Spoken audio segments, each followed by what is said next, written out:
stupid. I don't know why I missed the ride back with the Reno scum. It just felt like the thing to do at the time. Anyway, guy on the internet who doesn't like reviews here. Cat in my lap because you smell the pork / chicken stuff. It's not there anymore. I ate it. You're a hater. You're a hater. Obviously. Anyway, late Impact review, and this Impact left me with eyebrows a little raised in terms of, and also in terms of, hey, this could be a brighter future for Impact. So, and oh yeah, also an awesome main event. Anyway, starts off with Josh Matthews, and look, John Matthews. If you're mad about John Matthews, you're not a wrestling fan. Like, John Matthews is trolling, absolutely 100% trolling the IWC with everything he does. Just look at his Timetron. It's his tweets and your tweets to him with angry emojis. He's throwing it back at you. You say he sucks, well, he's going to try to be the most obnoxious, douchebaggiest person he can be on camera, and that's not too far from who John Matthews is. Even before he signed to TNA, he was a bit of a dick on Twitter. I mean, the guy, he's very opinionated. He's dickish. He's adapted to social media to not let people, IWC people, influence what he does. He's going to do what he wants to do, and you as a person in the IWC, you can't tell him what to do. So they finally brought that character to Impact or whatever. Also, to the people who say, Impact, they just have a bunch of studio people who come in, they don't know what's going on. There were sure a lot of chants of Josh, you suck, fire Josh. So you have people that don't know what's going on, but yet they know the current storyline of TNA. And not just that, a storyline of announcers. I'm just poking the holes in your stupid sayings. They don't know what's going on. They're just tourists. But they're chanting stuff and they follow it. What? Anyway, so John Matthews, the GOAT comes out and he has corporate people behind him, and he tells JB that what are you doing, bro? It's a box, bro.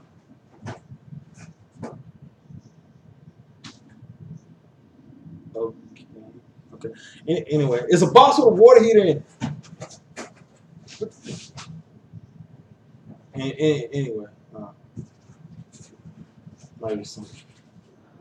I don't know why you're scratching the box, bro.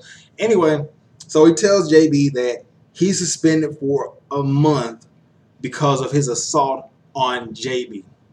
And he starts trolling. He gets on the apron, tells him that he's going to miss Impact and miss more Impact, blah, blah, blah, blah, blah.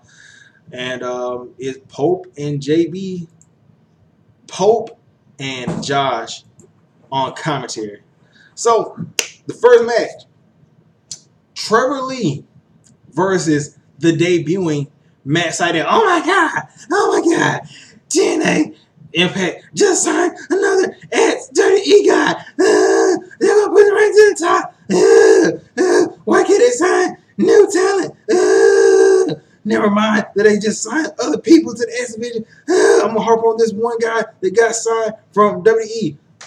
But I'm not gonna mention the fact that Ring of Honor and New Japan do the same thing, and that Matt Sydal was also wrestling and under contract and Ring of Honor and New Japan. I'm going distinctively hard on the fact that TNA signed Matt Sydal.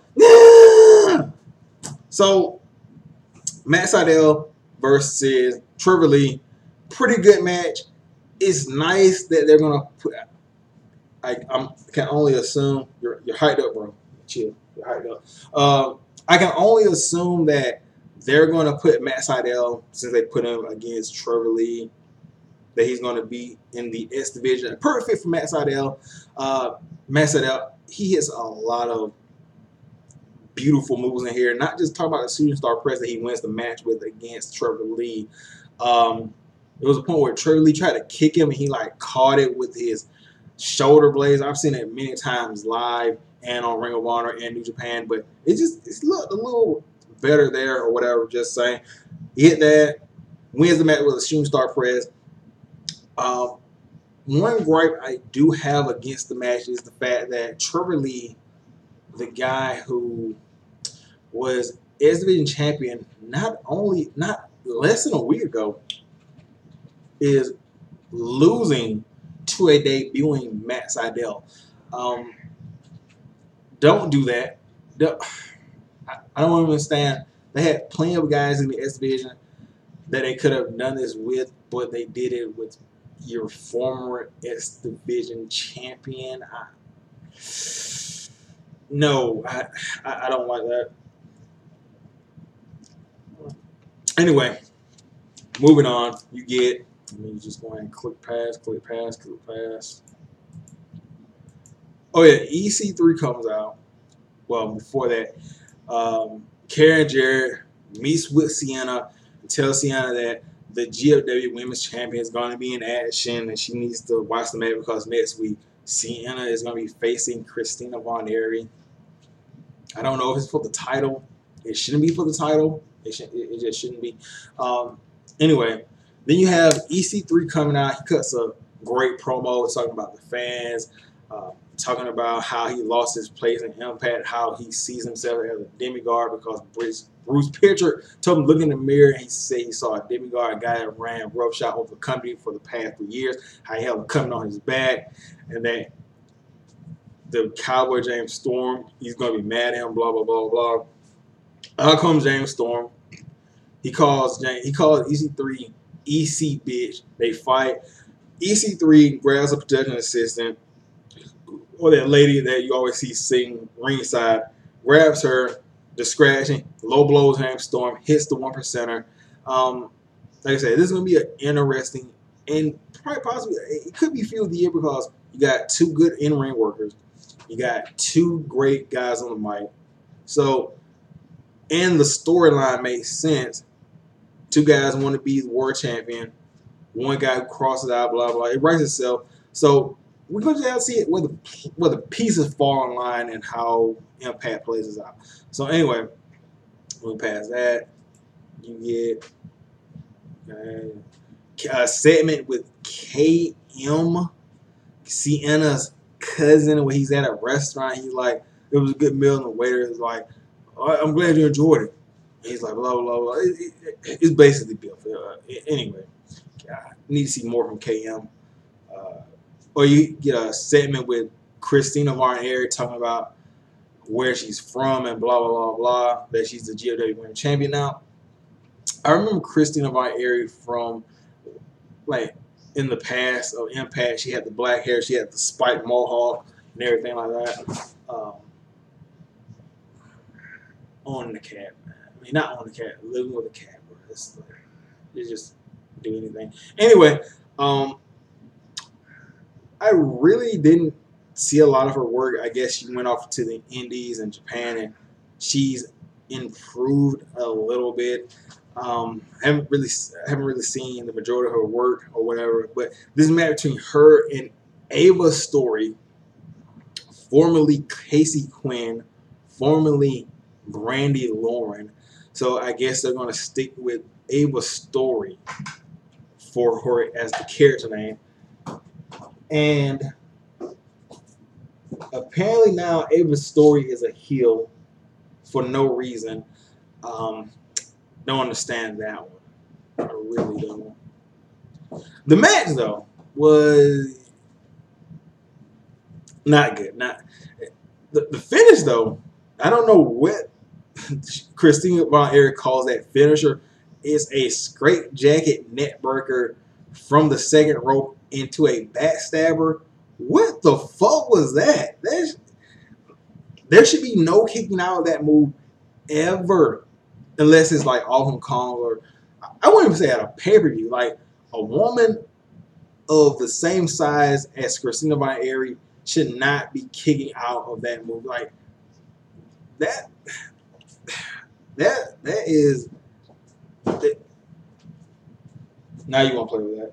That just breaks all immersion. It'll break all immersion if I see somebody like a Gail Kim kicking out of a second rope net breaker, straight jacket net breaker, backstabber. Like it should be game over right there. Anyway, so match was trash. Ending was pretty good. Ava's story has a pretty nice butt. I guess that's the best thing you can take away from it. They have a recap of Rosemary versus ODB for some reason. ODB is getting interviewed backstage, and she's saying that, hey, I've been away for a long time, been selling barbecue. You know, it was just one shot. I'm going to get another one, blah, blah, blah, blah. Then she grabs her titties and tells the person behind the camera that she's going to be in a room or whatever. And then you get an interview backstage with Alberto El Patron and saying that he didn't really get a chance to say anything. Then Magnus comes in and says that he has a golden ticket, the GFW World title, to be number contender. In comes Karen Jarrett. I see on my TV. Anyway, she says that it's going to be Madness versus El Patron for the GFW World title next in 2 weeks. Sorry about that, in 2 weeks. So look forward to that match, Madness versus El Patron. Then you have the Impact Wrestling Grand Championship, Davey Richards versus Moose. First round, Davey Richards dominates with his technical ability, taking out Moose's legs. Second round, Moose gets in a little bit of power. You know, he dominates Richards. Third match is kind of even, and right where Richards is about to sink in the victory, he hits Creeping Death on Moose, and then he locks in the ankle lock. Out comes Eddie Edwards. What are you doing, bro? He locks in the Eddie Edwards comes out and he attacks Dave Richards. Disqualification. Moose keeps the title. There's some NFL guys outside or whatever. Richards tries to attack them. They attack him back. One of the guys slams him. Anyway, Moose retains the title. But the bigger thing here is they're continuing this storyline with Eddie versus Davey, which I understand, but Davey's won, like, I guess 3 of their matches. If this is going to end, it's probably going to have to end at Slammiversary. And I think I typed this in the comment. It's either going to have to be the Hell in a Cell equivalent at Slammiversary, the loser leaves Impact, which I don't think is going to happen, or they're going to have a mixed tag, like Falls Count Anywhere, First. It's going to have to be something, a big blow-off match between Davey and Eddie, where it's like just stops between them two, because it's kind of getting ridiculous, because it seems like Davey has gotten the majority of the wins in this feud. Anyway, Moose retains, like I said. And Moose has some pretty good moves in here, too. You know, Moose, he never really disappoints as a big guy. You get a recap of LAX versus Jobbers, and they interview one of the Jobbers, and he had a little bit of personality or whatever. Then you have, oh yeah, the debut, no, not debut, but you get Chris Simon, Simon, something, anyway, Simone, whatever. Simon, whatever, versus Congo Kong. Congo Kong wins, obviously. Not a bad match, but, you know, it was versus a jobber. Anyway. Then you have the debut of the Veterans Award versus a tag team of a Croatian guy and a Samoan, and they were the tag team champions of the Monster Factory. I think the Monster Factory is like this training thing for wrestlers. I don't think it's promotion fully, but anyway, um, the Veterans of War are Jane Dak, John. I don't know the other guy's name, but Mayweather, who is formerly known as Crimson. Solid match. The Samoan guy showed a little bit of personality. The Croatian guy, not kind of sucked or whatever. Veterans of the War, they win with power and whatever. They hit the reverse magic killer. Mayweather, aka Crimson, cuts a promo about wanting to win the tag team championships. I've seen Crimson with this kind of gimmick in OVW. He called it the Coalition. Excellent. Probably the best work of his career. I wonder where they're going to take this Veterans of War. Is it just going to be these two for the moment? Or they're going to bring in more guys? Obviously, they're going to have to, because if they're going against LAX, I can already see now. LAX is going to win multiple times because of the numbers game. So they're going to have to bring in other guys to go against LAX and keep the numbers kind of even. Even the Jobber tag team, I wouldn't mind seeing them around, just to, I guess, have a decent amount of tag teams in the division. Whatever. Then you have, let's see, next it was, oh yeah, it was Eli Drake talking about how they were off of television last week and that they didn't get a chance to get a title shot on live television. It was talking about how the GOW guys just strolled in here, got title shot, got TV time, blah blah. He's getting overlooked. Tyrus is just like, yeah, whatever. I'm your bodyguard. What do you want me to do about it? You gotta do something. Whatever. So Eli Drake says, I'm tired of being overlooked. I'm gonna go do something about it. Don't know what that is. Anyway, then you get the main event. Decay versus LAX in a street fight. Damn good street fight. You got chair shots to the head. Yes, I did not stutter or did not lie. Chair shots in wrestling in 2017 to the head in a street fight.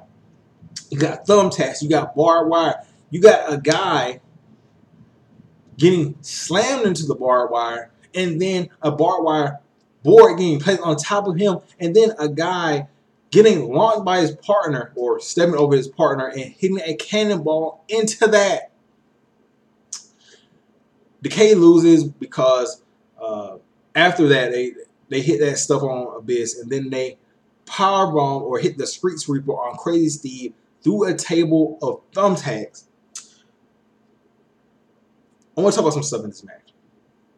It's the small details that I like from Impact. So, as we all know, Crazy Steve is not renewing his contract with Impact. He's going to NXT. Oh, nah, he's praise Crazy Steve. I'm jumping on Crazy Steve bandwagon. He sucked. Now he's going to NXT. Anyway, Crazy Steve is the one that took the last bump in this match. He took the street sweeper through a table through thumbtacks. So they can write him off TV for that. And if he comes back, he's finally recovering an injury. He's back in the Impact zone. Blah, blah, blah. But also, you get this interesting dynamic. Decay without Crazy Steve, you kind of have to break up the trio.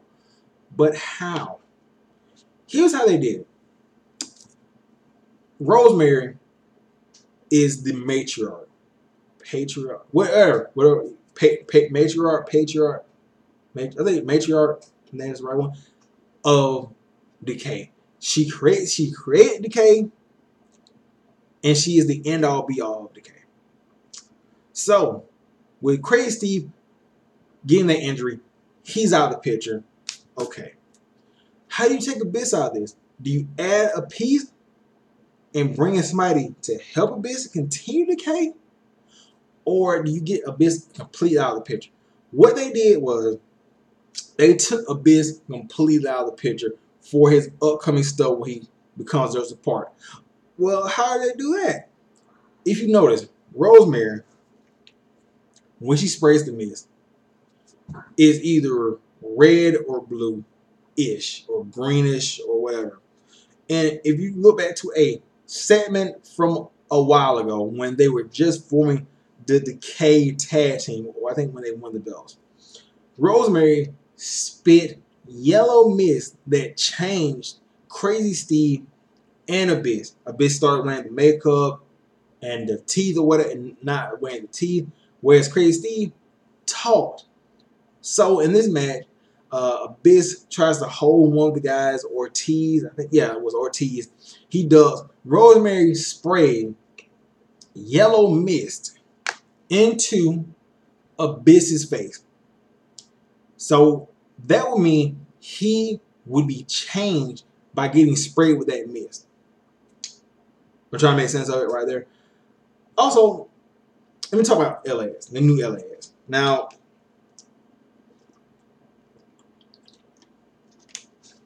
I heard a lot of people complain about the new LAX.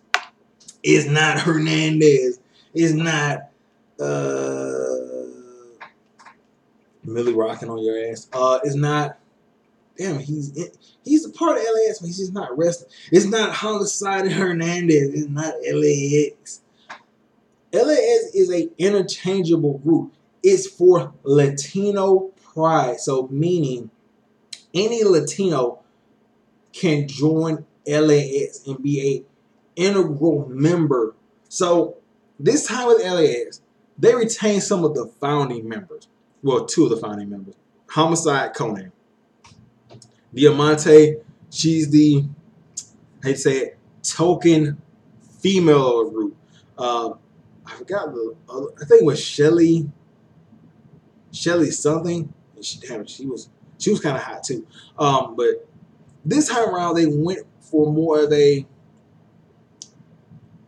real wrestler. They went for Angel Rose. Angel Rose, I've seen some of her highlights in her matches. Damn good wrestler. So they went with her. They call her Diamante. Then you have the two new guys. No, they don't have the power of Hernandez. They don't have the viciousness of Homicide. But what they bring to the table is the fact that they are a legitimate tag team. You look at some of their moves, not only in TNA, but let's focus on Impact or whatever, just Impact. They have a lot of great synchronized, devastating tag team moves that come off really smooth. So that's something that Impact needed. The tag team division Impact was kind of trash, but now at the top you have a tag team that is legit, a tag team that works together, that feels like a tag team. Yes, the Broken Hardys, iconic tag team in Impact, brought ratings to TNA. I can't say anything against that. Decay, I don't think Decay got the full run they should have. I think Decay could have been a Hall of Fame type tag team. When you think of Impact tag team, think of Beer Money. You think of Beer Money. You think of Fortune. You think of you think of Sabin and Shelly, Motor City Machine Guns. I don't know what I can think of. You think of Daniels, the Bad Influence, and a host of other tag teams.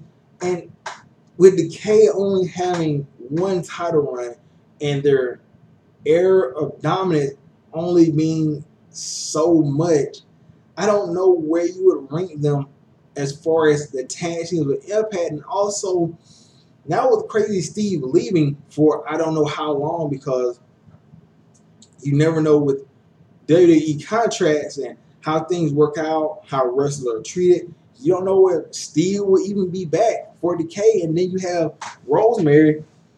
Is she going to create a new Decay with Abyss getting changed back into Joseph Park? And who are the people that she brings in or changes. Do they bring back Jimmy Havoc? Do they bring in I just had an idea. You could have, just in case it doesn't work out with Pete Dunne in WWE, because you never know. I would bring in Pete Dunne and